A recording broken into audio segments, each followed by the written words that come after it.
I was transmigrated into a novel as the wicked Villainess. The irony? I never did anything villainous. Instead of tormenting the heroine, I became her closest friend. Instead of scheming for power, I found love and married the man known in the story as the gentle second lead. For years, I thought I'd rewritten my fate. I thought I was happy. Until I found my husband's diary. That was when I learned he had been reborn. All his tenderness, all his devotion, none of it had been real. It was a careful act, a performance designed to protect the woman he truly loved. I stared at the positive pregnancy test in my hand, my other palm pressed lightly over my stomach. A new life was growing there, and for the first time since I came to this world, I felt truly grounded. It had been 13 years since I'd died and woken up in this body, hers, the original villainess who carried my name and a reputation blackened by cruelty. But I'd arrived early before the story's plot began, before I could become the monster the novel had written me to be. The heroine, bright and kind, had drawn me in immediately. We became inseparable. I cheered her on as she chased love, helped her confess to the male lead, and even stood beside her on her wedding day. She was the second person I wanted to tell about my pregnancy. The first was my husband, Patrick East. Once the novel's quiet, steadfast second male lead had turned his gaze from the heroine to me. Maybe my arrival had altered destiny itself, because his gentle loyalty became mine. For 13 years, he loved me with such sincerity that I never once doubted him. I thought fate had given me a second chance at happiness. I couldn't wait to share our miracle with him. I decided not to tell him directly. It would be sweeter to surprise him. He was working in his study, so I slipped inside quietly, holding the test in my hand. I opened a drawer to hide it inside, but something caught my eye, a small, time-worn notebook half buried under a stack of documents. It didn't belong there. The faded pink cover and frayed edges told me it had been handled often, treasured even. With a fond smile, I picked it up, expecting maybe some old sketches or sentimental notes from our school days. We never hid anything from each other, so I opened it. On the first page, written in familiar, graceful handwriting, were 2 words, "Forever Love." A shy warmth bloomed in my chest. Had he written this for me? A diary of affection? Maybe I could slip the test inside and make it our little secret memory. But when I turned the page, everything inside me froze. My eternal love, Stella. Stella. The heroine. The name hit me like a physical blow. My fingers shook as I flipped through the pages, each line stabbing deeper. It wasn't a diary.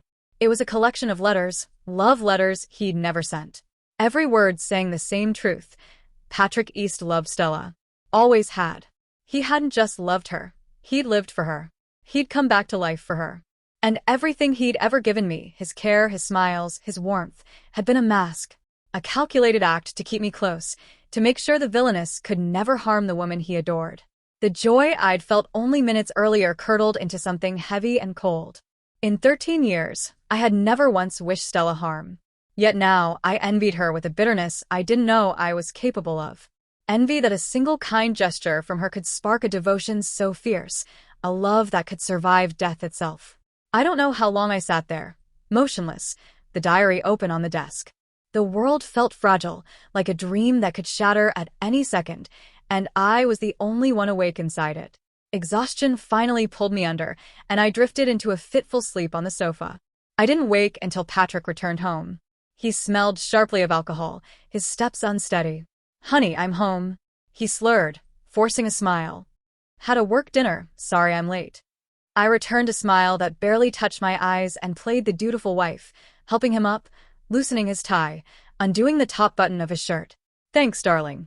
You're the best," he said, but his tone was automatic, absent. He didn't notice the redness of my eyes, the fatigue etched into my face. Perhaps he'd learned to perform that hollow charm long ago.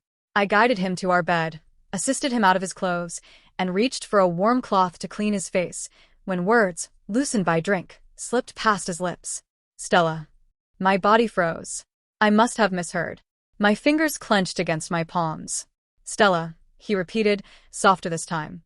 In a moment of reckless curiosity, I leaned closer, mimicking the tone of the woman whose name now haunted me. "Patrick?" His hand gripped mine tightly, eyes blurred by alcohol, yet brimming with something raw, unfiltered. "Stella," he murmured, "as long as you're happy, everything I've done, it's worth it." That single confession imprisoned me anew in his deceit. The room tilted around me, and I fled, desperate to escape the man I thought I loved, and the illusion I'd been living. Sleep became a battlefield. Night after night, the original Villainess's crimes haunted me, bullying the heroine, hiring thugs, using family influence to crush others, and in every vision, her face was mine, twisted in rage, so dark it frightened me. The dream sped forward. The hero and second male lead, now grown and powerful, returned for vengeance. Patrick's eyes in the dream were icy, empty, as if I were nothing more than refuse. "You love ruining lives, don't you?" Dream Patrick sneered. "Let's see how it feels when it's your turn." I died there, over and over, discarded and broken. "No!" I woke with a scream. Patrick leaned over, concern softening his features, a blanket in his hands. "Honey, what's wrong? Sleeping on the sofa, you'll catch a cold." His presence was calm, gentle, too gentle, and my body shook with conflicting terror and exhaustion. He didn't notice my inner turmoil. "My head hurts," he whined lightly. "Where's the hangover soup?" "I forgot," I said flatly, the lie tasting bitter. In another life, in another version of me, I would still be the devoted wife, tending to him, nursing him through the effects of his ambition and indulgence. But the diary had changed everything. His drive, his sacrifices, they had never been for me. They had been for her. "Honey, you look pale. Are you feeling all right? Let me take you to the doctor," he said, concern heavy in his tone. I stared, searching for sincerity, but all I saw was the mask I had been deceived by. I was about to confront him when my phone rang. The caller ID read, "Stella." Before I could react, Patrick handed it to me, encouraging me with a quiet look. I answered mechanically. Stella's cheerful voice filled the line. "Kathy, don't forget the art exhibit today." "I remember," I replied. "Great. Let's meet at the cafe by the gallery. Leah will drop me off on the way to work." "Okay," I said, hanging up. Patrick, however, couldn't resist offering. "You have plans with Stella today? Let me drive you." "You don't have to. Your office isn't on the way." He brushed my cheek lightly, as if to show care. "Silly girl, anywhere you go is on my way. Go ahead, get ready." He headed to the bedroom, moving with a lightness that made my chest tighten. Of course he was happy. Of course he was looking forward to seeing her. My presence, my needs, my own plans, it didn't matter. In Patrick's world, there was only Stella. Patrick dropped me off at the cafe, and Stella was already there, sipping a frappuccino. She handed me a warm glass of milk, her smile bright and carefree. Patrick's voice, soft and measured, cut through the morning air. "You shouldn't drink too many cold beverages, especially now. You're not a child anymore." Stella laughed. "Look at you two, all cozy and attentive right in front of me." Patrick's smile remained easy, directed at her. "Same advice for you. Take care of yourself." Every word, every gesture, made the warm milk in my hands feel like fire. The concern he showed, it had never been for me. "You're such a nag," Stella teased, rolling her eyes playfully. "I don't know how Kathy puts up with it." Patrick chuckled, but turned his attention back to me. "I'll pick you both up for lunch. You mentioned wanting to try that new Spanish restaurant downtown." A small, bitter truth sank in. That restaurant wasn't my choice, it was Stella's. My world had been obscured by love, and now I saw how carefully Patrick had played his part. Stella linked her arm through mine, dragging me toward the gallery entrance. "Don't worry, Kathy. I'll save the girls time for us." Her excitement was contagious. "I can't wait to see the new exhibit." I glanced back at Patrick. His gaze followed us, sharp and calculating. The moment our eyes met, his expression shifted flawlessly into adoration, a performance I had once mistaken for love. "Patrick, aren't you tired of this act?" I thought, a chill crawling up my spine. Patrick reached for my hand, but I withdrew silently. His fingers tightened in frustration, and his eyes dropped to the scraped wound on my knee. "Honey, you're hurt. When did this happen? We need to clean it immediately." "A minute ago," I said flatly, "when you pushed me." His face paled. When Stella had collapsed earlier, he'd been entirely focused on her, oblivious to me. His gaze avoided mine, yet his grip was firm. "Let me get that treated first," he said. I tried to resist, but he was too strong.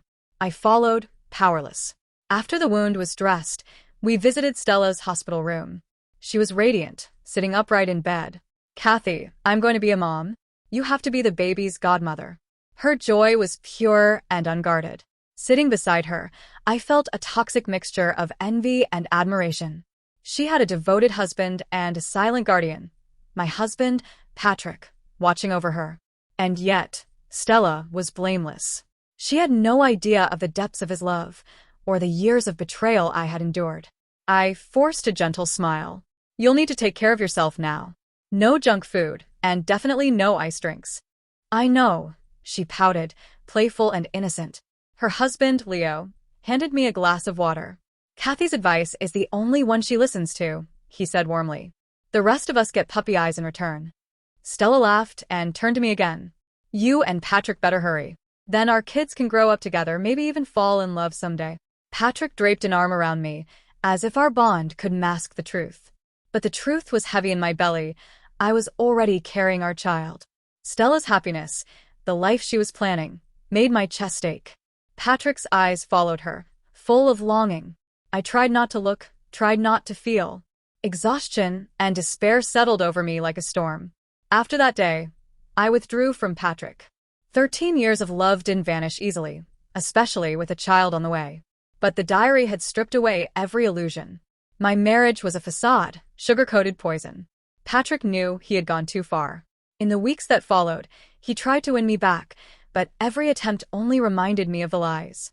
Every smile, every touch, every whispered word, tainted by a devotion that was never truly mine. I could see the hurt in his eyes, but it didn't matter. How could I be intimate with a man whose heart belonged to another? How could I continue living a life built on performance, on false devotion? I was trapped in a marriage with a man who had mastered the art of love for someone else, and now I had to find a way to survive within it. After Stella was discharged, she invited me to go shopping for baby supplies. Her excitement was infectious, her face glowing with the light of a new mother, her words overflowing with hope. Listening to her talk about life with Leo, I felt a suffocating envy. That happiness, that sweet, ordinary joy, it was everything I had ever wanted. I came to this world from another, never truly belonging. The old me was gone. There was no return, no undoing. I had thought Patrick was my home, my anchor. If only I had never opened that diary. Because I knew the story's plot, I had always tried to be good. I never wanted to hurt anyone.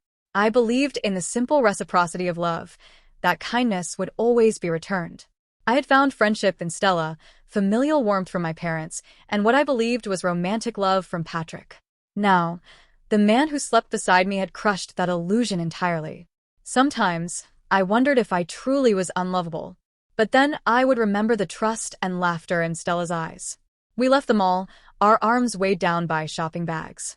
I teased her about the sheer volume of items. A mother just wants the best for her baby, she said, content.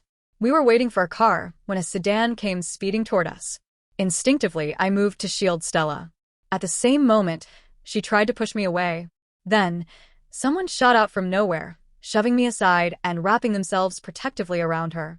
The force threw me off balance. My world splintered. The last sound I heard before darkness claimed me was Stella's scream, raw and terrified. Kathy. I don't know how long I remained unconscious. When I woke, my body ached in every joint. Patrick sat by my bedside, his face gaunt, dark circles shadowing his eyes. Why didn't you tell me? He whispered, the words heavy with reproach. I touched my stomach, trembling. It's gone. My voice was flat, hollow. Honey, he said softly, we can have another. We would never have another. I traced the emptiness where my baby had been, mourning silently for the life I had carried. Tears slid down my cheeks, instinctive grief spilling forth. Patrick reached to wipe them away, but I recoiled. Pain flashed across his face. Honey, I'm so sorry, You don't need to apologize, I interrupted, eerily calm. You just followed your instincts. You made your choice. His expression twisted in conflict. I met his eyes directly. Patrick, let's get a divorce. The words fell lighter than I expected. At least there was no child to tie us together. Rationally, I told myself it was for the best. A child could not thrive in a home built on lies. I read your diary, I added. For a moment, his eyes widened, and I glimpsed the same fear I had seen in my nightmares. I felt no fear, only clarity. Believe me, he began, voice tense. I never wanted to hurt Stella. I never harmed her. And the Kathy from your past life, that wasn't me. Confusion flickered across his face, but caution remained. Since you know the past, I suppose I can accept you've changed. But I will not divorce you. I laughed, bitter and cold. Why not, Patrick? Have you suddenly fallen for me? The villainess you've despised all these years? How could you face Stella if you did? You. Don't, I snapped. I've had enough. 13 years of your perfect performance. Let's end it before we hurt each other more. Don't make me hate you beyond repair. He was stunned. He had never heard such words from me. And in that moment, his stubborn denial, his refusal to let go, revealed something I hadn't expected. Fear. Fear that his sacrifice, his 13 years of devotion, might have been meaningless. I'm not divorcing you, he said again, voice trembling slightly, refusing to face the truth of his own heart. During my hospital stay, I ignored him completely. His apologies, his pleading, the smallest gestures of care. I saw them but let them pass through me like air. Once discharged, I went straight back to my parents' home. In this world, only Patrick carried memories of the past. Only he judged my every action through a lens that wasn't mine. Everyone else, Stella, Leo, my parents, they knew the real me. They had seen 13 years of my life. They would not doubt me without cause. My mother, assuming my grief over the lost baby had driven our quarrel, did everything to comfort me. The cook prepared nourishing soups. She brought me vitamins and teas to restore my strength. One afternoon, holding a warm bowl, I asked quietly, Mom, if Patrick and I get a divorce, would you and Dad be okay with it? A divorce? Is it that serious? She asked, surprised. She had assumed I was merely upset with Patrick. Divorce, to her generation, was a last resort. She believed in saving a marriage whenever possible. I don't know what happened between you two, she continued, but divorce is always harder on the woman. If it's not truly unforgivable, I hope you can work things out. Patrick is a good man. He's treated you well over the years. Gifts, little gestures, all for you. I just never let him in because I knew you weren't ready to see him. What a perfect actor, I thought bitterly. Every day, every gesture, a flawless performance no one could question. Seeing my anguish, my mother sighed. You're an adult. We can only advise you. The choice is yours. Whatever you decide, this will always be your home. You can always come back. Her words cracked open the dam. Every shred of pain, betrayal, and grief poured out. I collapsed into her arms, letting myself cry like a lost child finally returned home. I shut myself away, refusing every call, every visit, every attempt Patrick made to reach me. His betrayal had trapped me in a kind of invisible cage. I had done nothing wrong, yet his prejudice had turned me into the villain in his story. The weight of it hollowed me out from the inside. It took time and the quiet, unconditional love of my parents for me to realize that the cage had never been his doing. I had built it myself. I wasn't the monster he believed I was. I had lived honestly, never wishing harm on anyone. I didn't need Patrick's validation anymore. He wasn't worth the love I had given him. When I finally decided to face him, I went to his office. Seeing him again felt strange, like meeting a ghost of someone I once knew. He hurriedly stubbed out his cigarette, waving the smoke away, trying to look composed. A flicker of hope lit his face. The smell of smoke used to bother me. Patrick rarely smoked, but the overflowing ashtray on the table told me he had been struggling. Even Stella hated cigarette smoke. Some things never changed. Honey, you finally came, he said softly. I sat down across from him, studying the man who had once been the center of my world. He was still handsome, the kind of man others found charming without effort. For years, I had thought I was the lucky one. How foolish that seemed now. The dark circles under his eyes, the stain on his cuff, the exhaustion etched into his face, all stripped away the illusion. Without love's filter, he was just a man. Ordinary. Fragile. I slid the divorce papers across the desk. Let's stop pretending. It's over. Kathy, you don't have to be like this. We can work through it. Work through what? We both know this marriage is a mistake. Why keep hurting each other? Unless, I tilted my head, you've suddenly fallen in love with me? His face drained of color. He couldn't even lie to himself convincingly anymore. Patrick, I said, my tone steady, you're a coward. You tell yourself you loved Stella, yet you never had the courage to truly fight for her. You spied on her through me. You used me as your emotional cover. You're pathetic. You don't understand, he snapped. I was respecting her. She loved Leo. And what about me? I demanded. Was I just the price you paid for your noble love story? He deflated slightly, mumbling, I never meant to hurt you. It's just in my past life, I told you. I cut in sharply. That wasn't me. The doubt in his eyes said everything. I no longer cared. You know it's tragic, Patrick? You think you know everything because of your memories. But you never once stopped to see who I really am. You branded me a villain, and you never looked beyond your fantasy. 13 years, Patrick. 13 years. Tell me one time I ever hurt anyone. He opened his mouth, but nothing came out. Even if I were acting, I pressed, my voice low and cutting. Could anyone keep up an act that long? The truth is, you're the only one who still lives in that past life. Everyone else, Stella, Leo, my parents, they know me. They love me. You're the only one who refuses to see me for who I am. I leaned back, feeling a cold kind of freedom. You call me the villain, but the real villain was you. You built a story in your head and forced everyone else to play along. You don't deserve my love, Patrick. You never did. Tears gathered in his eyes, but pride locked his jaw. To admit he was wrong would mean admitting that 13 years of sacrifice had been for nothing. I stood, voice softening. Let's end this with what little dignity we have left. Sign the papers, Patrick. Let's go our separate ways. When Stella found out about the divorce, she tried to talk me out of it, but her words faltered before they even began. She was too kind, too aware of the part she unknowingly played. Instead, she chose silence and comfort. She took me out to eat, dragged me to the park, and made small, clumsy jokes until watching her fuss over me with such sincerity, I felt something loosen inside me. She didn't owe me anything, yet she cared so much. Stella, I said quietly, taking her hand, I'm lucky to have you as my friend. Her eyes filled instantly. She threw her arms around me and began to cry, words tumbling out between sobs. Kathy, I'm sorry. I didn't know.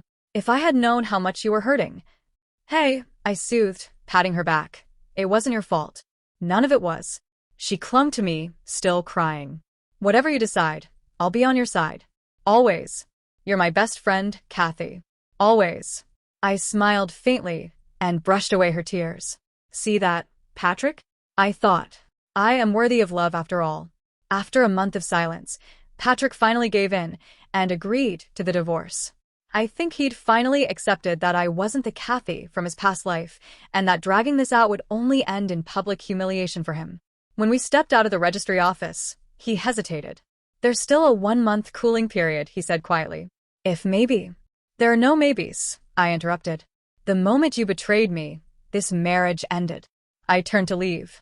I'll have movers collect my things. Whatever's left, toss it out. Just wire the settlement to my account.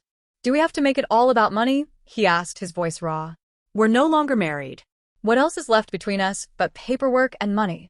He flinched, like the words physically hurt him. I never wanted this, Kathy. I really thought we could start over. It's far too late for that. I walked toward my car. 1 month from now, don't keep me waiting. Let's end this properly. Don't give me another reason to hate you. His voice rang out behind me just as I opened the door. Kathy, in all these years, did you ever love me? I didn't turn back. I didn't answer. I just drove away. Because one-sided love isn't love at all. It's self-delusion. And just like that, I walked free of the villainess's shadow and stepped into my own life. Epilogue, Patrick's POV. I used to think I never loved Kathy. Now I know I was a fool.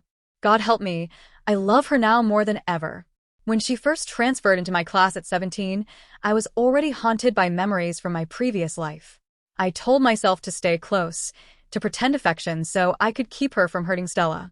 That was the only reason I approached her, at least, that's what I claimed. But this Kathy wasn't the monster I remembered. She was warm, funny, gentle. She became Stella's best friend.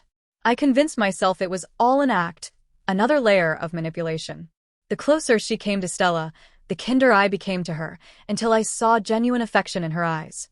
My plan was working, or so I thought. After graduation, I kissed her. My heart raced like it had a mind of its own, and I kept repeating to myself that her soft response was fake.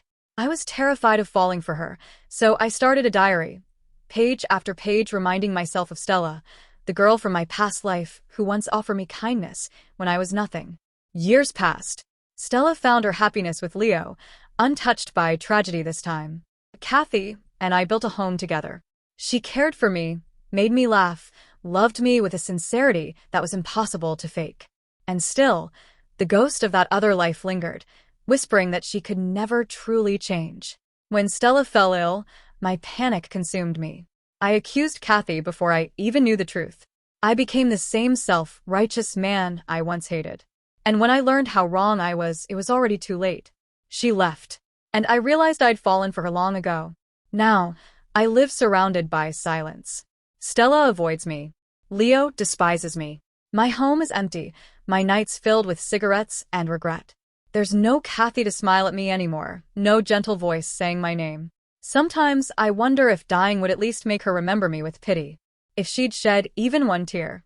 I saw her again at Stella's baby's 1-month celebration.